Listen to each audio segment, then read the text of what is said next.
Twice a year, OUSD, spearheaded by the Board of Education, hosts legislative bus tours to show our elected officials the wonderful programming that's happening in OUSD.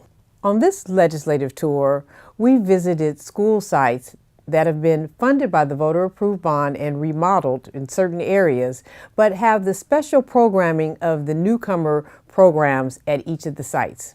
We were able to see how immigrants and unaccompanied minors are able to learn and develop and then one day matriculate and graduate from OUSD through this amazing, innovative program.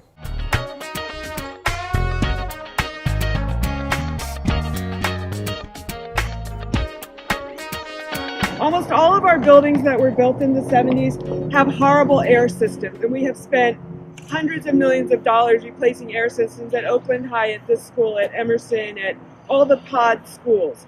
I'm pleased that we are now back on being a leader in green construction. We have more green verified schools under the Collaborative for High Performance School Metrics than any other district in California. The parents from Oakland Technical High School built a beautiful baseball field here for the boys. And that was great. It's now called the Rickey Henderson Field of Dreams.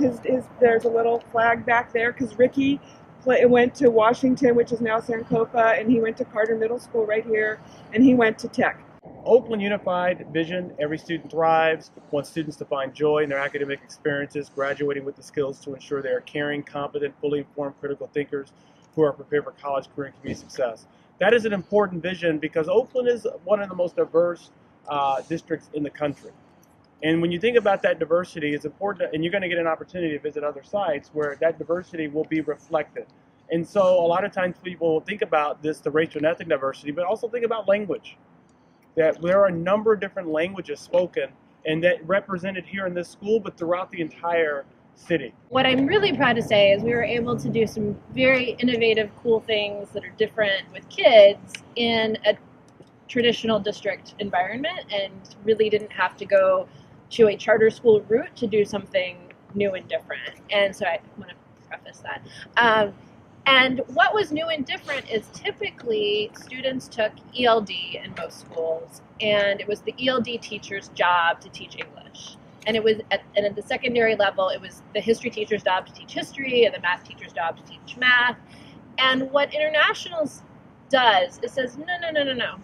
It is everybody's job to teach language. When you are a newcomer who comes at 16 and you may only have 3 years to graduate, every single adult in the building has to take responsibility for reading, writing, and speaking skills. And so if you were to go into our classrooms, every classroom has 2 objectives, and one is related to the content of that core class, and the second is a language objective. The thing I want to say about the Garfield community that I've just been so impressed by the last 2 years is just the way that the school community comes together.